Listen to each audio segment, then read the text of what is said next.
Apocalypse, Armageddon, Crisis, Decimation, Teotihuacan. Much of our current fiction seems obsessed with how things end. When we look closer, these fictions pick up after the end.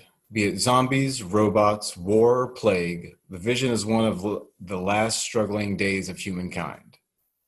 Crises are real, war and plague have visited us before, the fight for equality is never ending, and more our lives look like our fiction.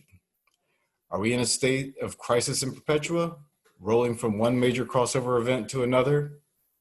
Our fiction claims that this is what the fall of humankind looks like, that this could be the beginning of the end. The truth is, we persist. In times like this, we change, we rise to meet the crisis before us and become something new, something better than before.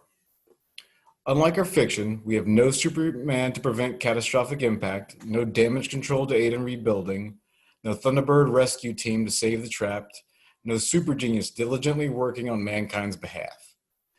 When the existential predators visit us, we only have ourselves and each other to rely on. So we marshal our resources, fight, rebuild, and recover. The resilience of humanity demands repeated roles for initiative. A time will eventually come when we achieve a new peace, when the crisis is a memory and we are armored in a renewed strength and a new wholeness. Whether we like it or not, our fiction informs our future. Within the context of comic, movie, and TV crisis events, my colleagues will discuss what has been, what is, and what could be. The moment we are in is prologue. We are living the before four times. When we think about how we deal with crisis in the real world, we think about emergency management.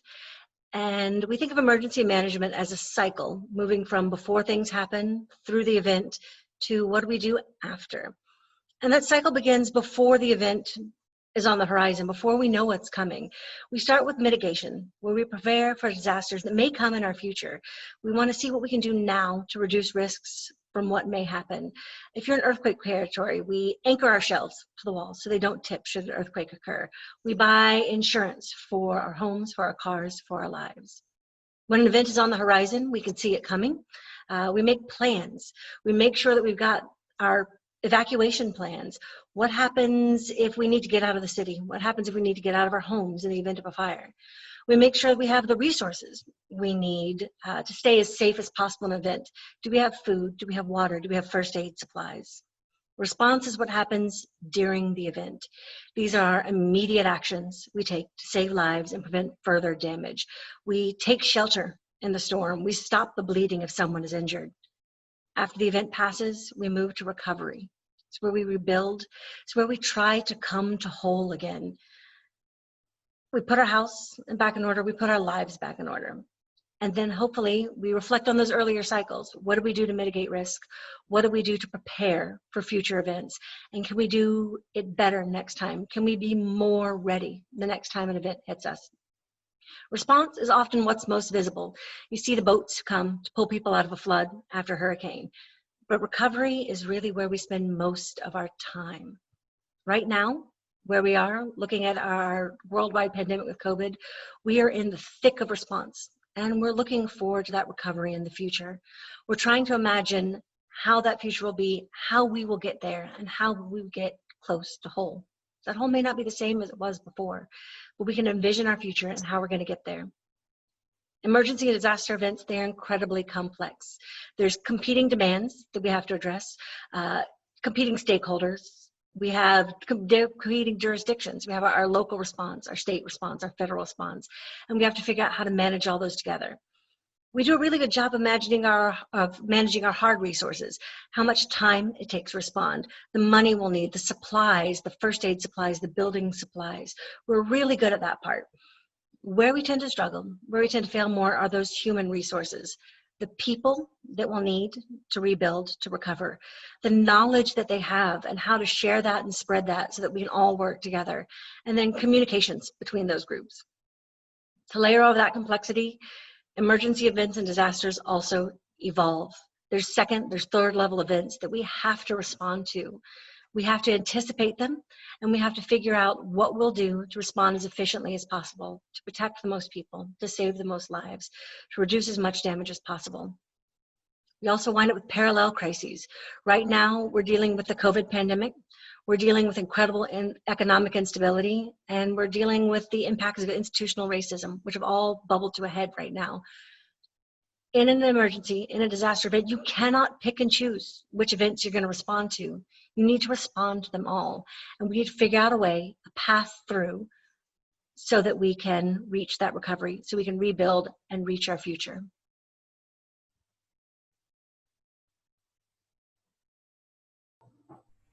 As fictional disaster is designed to elicit fear, fictional recovery can set us up for unrealistic expectations. We can end up having a little, is this true or not true, thought process going into a real disaster, or even after we come out of one. Our expectations are influenced by what we have experienced in life, including fiction. We don't know what to expect when presented with new diseases in real life. What symptoms should we find abnormal or acceptable? How long is the recovery of this new disease? Does that recovery time meet our expectations? A disease does not immediately leave a population or a planet 2 weeks after the cure is found. Fictional disease doesn't have to follow known science. Maybe right now you're thinking of the outbreak from 2005 that happened in World of Warcraft, or even The Walking Dead and Game of Thrones, and how diseases are portrayed differently than we currently know it. What happens when a real disease gets a fictional makeover? I'm going to touch on a few real disease disasters and some similarly portrayed diseases in fiction. A big disease disaster that's getting a lot of attention right now is the 1918 H1N1 pandemic, also known as the Spanish flu. This was an influenza virus. You might hear people talk about these letter and number combos when speaking about influenza viruses. Those H's and N's are proteins on the virus. Think of it more as its scientific name. And that name H1N1 might even sound familiar, like the 2009 H1N1 pandemic. They're similar but different. All right, so talking about the 1918 pandemic, it was first identified in April 1918. Information keeping wasn't the same as it is today, but about 50 million people worldwide contracted the disease. Of those, we had about 1.4% were from here in the US. It lasted a little more than 2 years and roughly ended by December 1920. In comparison, the H1N1 pandemic of 2009 lasted about a year. Like Tyler said at the beginning, our fictional disasters leave off much of the before, or even the after, getting to that pinnacle. For fictional flu, I think of the book Station 11, where most of the population is wiped out by a flu pandemic. There's also the techno-organic transmode virus of Marvel Comics, where many mutants were affected by this newly introduced virus. Another big and well-known disease is Ebola. Most recently in the world, we had the 2014-2016 outbreak. Although it was primarily contained to West Africa, many medical personnel came from all over the world to help, and some contracted it and were cared for back in their country of residence. This disease is what we call a highly contagious infectious disease. And what an individual wears when taking care of somebody with Ebola can depend on many things. One of those factors, and one of the biggest ones, is access to resources and supplies. So you could see people wearing the full getup with those self-contained spacesuit looking outfits, the full body coveralls, and the special masks. When I think about Ebola portrayed fictionally, I think of two popular movies, Contagion and Outbreak.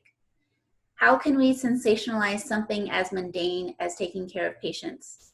Instead, if we make the gear that someone wears novel and focus on the plot, it makes it all more interesting. There's a movie called 93 Days about how Nigeria handled the 2014 Ebola outbreak, which tells a different side of the same story. Check it out for your own comparison. We know not everyone is better within a couple of weeks after a large illness or a pandemic. The same is true for our natural surroundings and the reconstruction of it. Catastrophic weather and man-made disasters are not the disaster in and of itself, but they can end up helping some diseases to spread quicker. Some real-life recent disasters for me are hurricanes. I live in the Gulf Coast area of Texas, and we've had some big ones like Katrina and Harvey. The Northeast has had Sandy. These disasters forced people to shelter together, sometimes overcrowded shelters. There were some people without running water for days. Some areas had contaminated drinking water. All of this plays a role in the spread of disease, and it took years to recover. In the beginning of recovery, though, we had an increase in stomach bugs and respiratory viruses. Fiction takes environmental factors on a different spin in Handmaid's Tale, where the environmental issues play a role in fertility.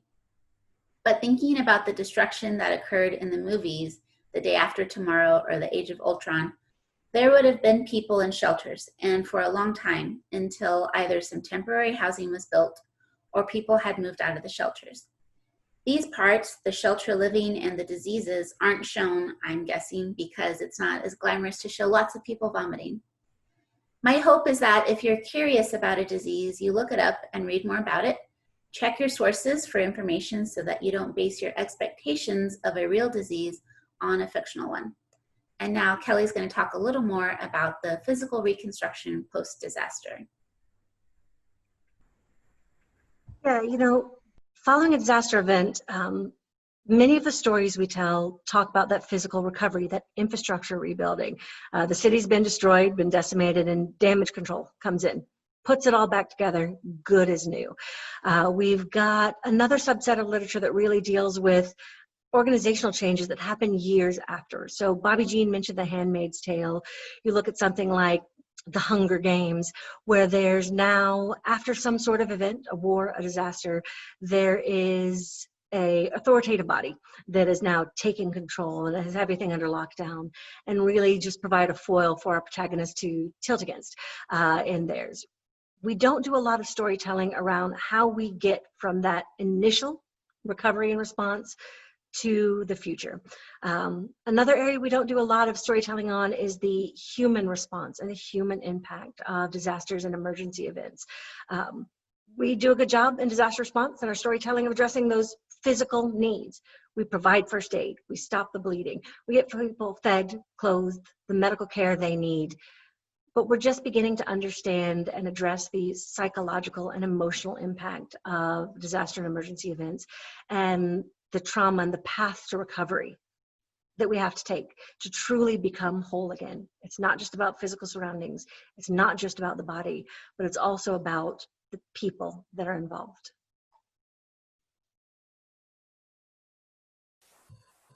Thanks, Kelley. I'm going to discuss the mental health response and recovery, both in reality and in fiction. But before I do that, I want to define a few terms. First, what is trauma and what is grief? Trauma can be defined as response or responses to disturbing or distressing events that overwhelm a person's ability to cope, diminish their sense of self, cause feelings of helplessness, and can even dampen their ability to fully feel a full range of emotions and experiences. Grief is defined as an emotional reaction to loss or change of any kind. Often in disaster situations, people experience traumatic grief. Comics and other fiction have characterized trauma and grief as black and white. Comic heroes used to be all good or all bad, but real life trauma is complex. Comics have slowly moved towards more villains and heroes that are nuanced, with good and bad parts, thus taking into consideration trauma and grief. Examples include V from V for Vendetta. He tries to undo a fascist regime, but tortures Evie in order to create good. He does bad things based on his own trauma to create a good end result. Another example is Tony Stark. He's egoistic and has dependency issues, but he does a lot of good, but he's also very deeply flawed. There are no happy endings in trauma recovery. It's actually about the greater capacity to deal with added stress. So growth is actually about stress tolerance.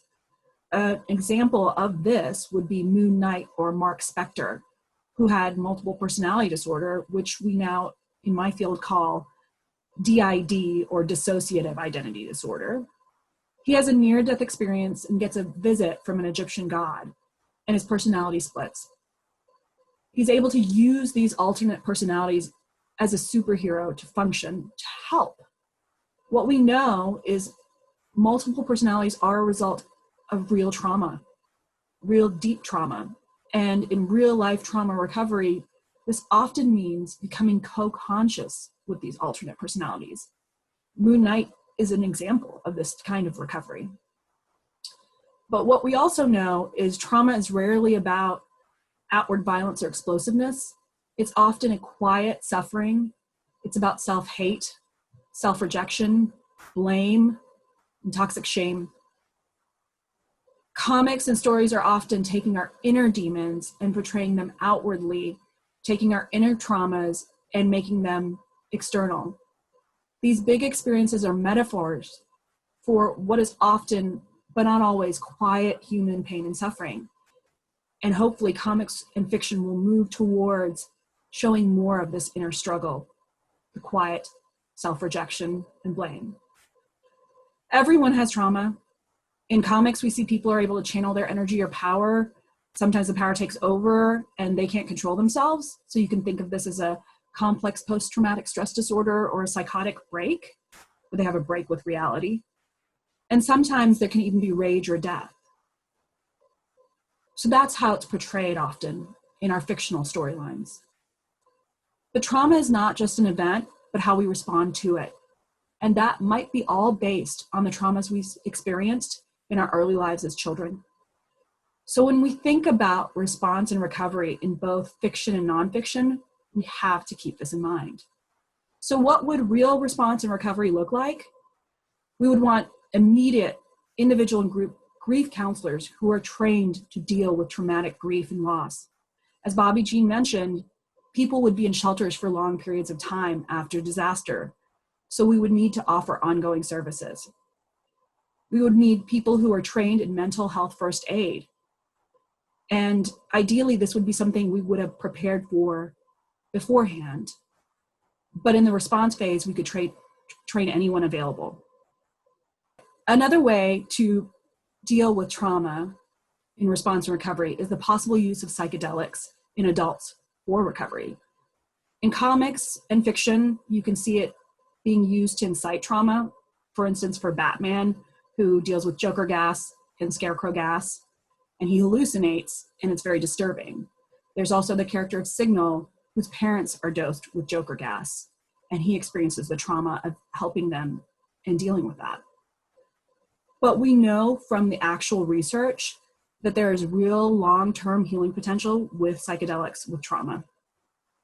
We would also need long-term trauma assessment. How does childhood trauma impact the way we move in the world? If you think about Batman, his character is defined by trauma and trauma from attachment loss. He lost his parents, and that's everything about his life.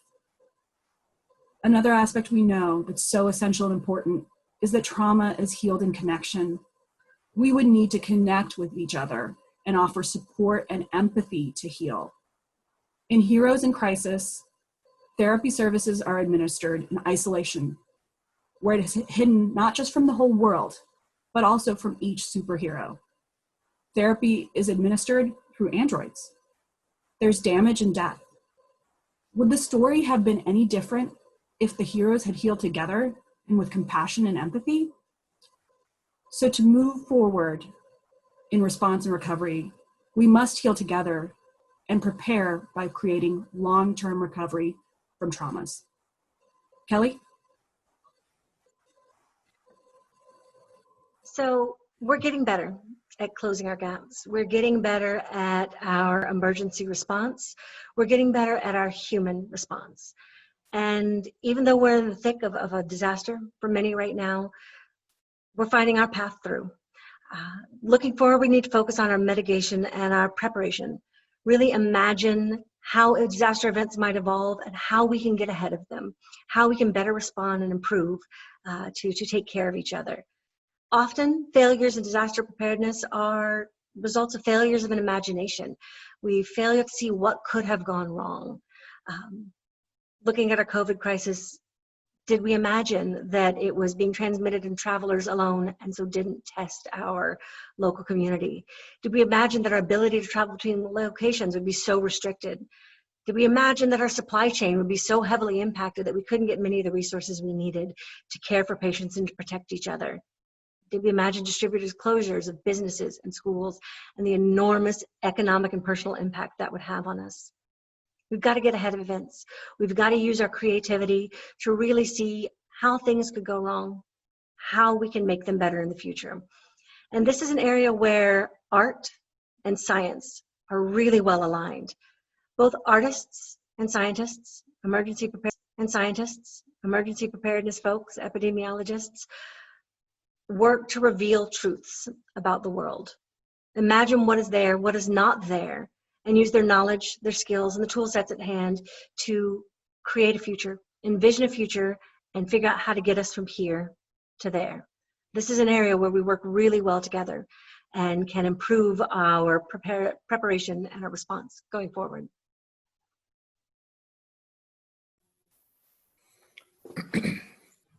Our fiction rarely finds us in this moment, after the wave is broken, as we are lost in the swirling gyre with no up or down. This moment of seeming chaos. But this crashing wave carries sand for the new beachhead. This is where we find ourselves, arriving on this new shore. This is the story of us rising again, as we all live it. Our fiction should tell this story also. The story of our struggle, our work, how it would be different and better the next time the existential wolves are baying at the door. The story of our children who will be brave, strong, and ready.